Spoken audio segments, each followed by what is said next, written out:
अस्सलामुअलैकुम दोस्तों, मैं हूं प्रोफेसर खिज़र अब्बास और आप देख रहे हैं मेरा YouTube channel professor Khizar Abbas.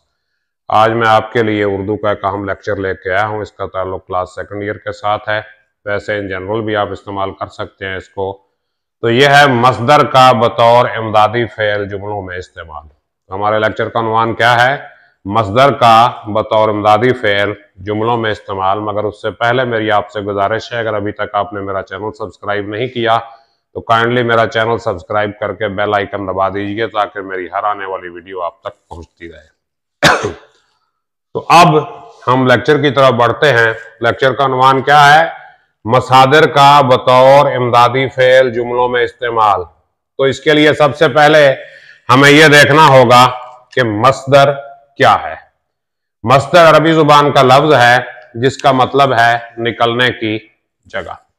इस्तिलाह में मस्दर उस लफ्ज को कहते हैं जो खुद तो किसी लफ्ज से नहीं निकला मगर कवायद को इस्तेमाल करते हुए उससे बहुत से अल्फाज निकल सकते हैं।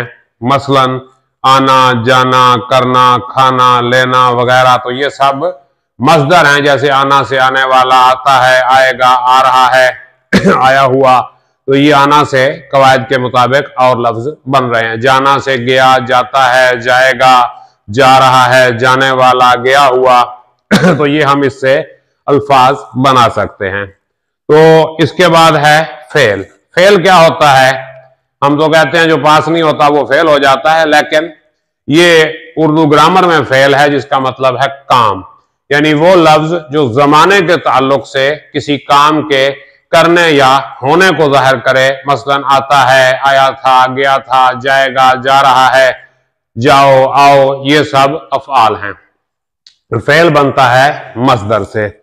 इसके बाद देखें इमदादी फेल क्या होता है। तो इमदादी फेल असल फेल की इमदाद करता है, यानी वो फेल जो असल फेल के बाद आकर उसके मानी में इजाफा कर दे, उसके मानी में कोई कमी पैदा कर दे, उसकी वजाहत कर दे, तो उसको हम कहते हैं कि असल फेल पर जोर दे, तो उसे हम कहते हैं इमदादी फेल। तो वो फेल जो असल फेल के बाद आकर उसे के मानी में कोई इजाफा या उसकी वजाहत करे तो उसे हम क्या कहते हैं? इमदादी फेल। जैसे यहां से फौरन चले जाओ, तो असल फेल क्या है इसमें? चले, और आगे उसकी इमदाद किससे हो रही है? जाओ। तो ये हो गया असल और ये हो गया इमदादी फेल। असल और आगे आ गया इमदादी फेल। यहां से फौरन चले जाओ और उसने मुझे गले लगा लिया। अब देखें ये लगा लिया, लगा इसमें असल है और लिया इसमें इमदादी है। और ले आओ, इसमें ले जो है असल है और आओ जो है इमदादी है। ये जाओ जो है ये चले के मानी को वादे कर रहा है, लिया जो है ये लगा, और आओ जो है ये ले के मानी को और बेहतर बना रहा है, उसके अंदर स्ट्रेस दे रहा है, उसके अंदर जोर पैदा कर रहा है। तो मस्दर को बतौर इमदादी फेल इस्तेमाल करने के दो ही उसूल हैं। अगर आपने ये दो उसूल याद कर लिए तो कभी मस्दर को इमदादी फेल के तौर पे इस्तेमाल करने में आप धोखा नहीं खाएंगे। तो सबसे पहला मस्दर को आपने फेल में तब्दील करना है। सबसे पहले आपने क्या करना है? मस्दर को फेल में तब्दील करना है। यानी मस्दर का नून अलिफ ना जो है वो खत्म करके उसे किसी भी फेल में तब्दील। जैसे आना को आप आया कर सकते हैं, आए कर सकते हैं, आओ कर सकते हैं, आता कर सकते हैं। यानी कुछ भी आप उसको तब्दील करेंगे मस्दर को फेल में।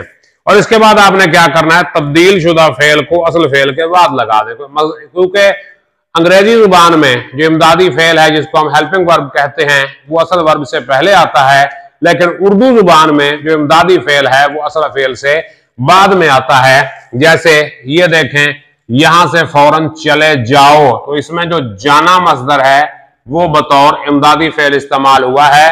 जाना से हमने क्या बनाया? जाओ, और जाओ को कहां लगाया? चले के बाद, असल फेल के बाद हमने लगा दिया। और यहां देखें, उसने मुझे गले लगा लिया। अब ये क्या है? लेना। तो लेना मस्दर को हमने बतौर इमदादी फेल इस्तेमाल किया है। तो लेना को हमने लिया बनाया और लगा जो असल फेल था उसके बाद लगा दिया। और यहां पे आओ है तो मतलब यह है कि आना को हमने बतौर इमदादी फेल इस्तेमाल किया है, आना से हमने आओ बना लिया। तो ये क्या हो गया? असल फेल के बाद लग के इमदादी फेल बन गया। तो उम्मीद है आपको इस बात की समझ आई होगी। अगर किसी बात की समझ नहीं आई तो कमेंट सेक्शन में लिखिए, मैं इंशाअल्लाह इसकी वजाहत करूंगा। अपना ख्याल रखिएगा। अल्लाह हाफिज।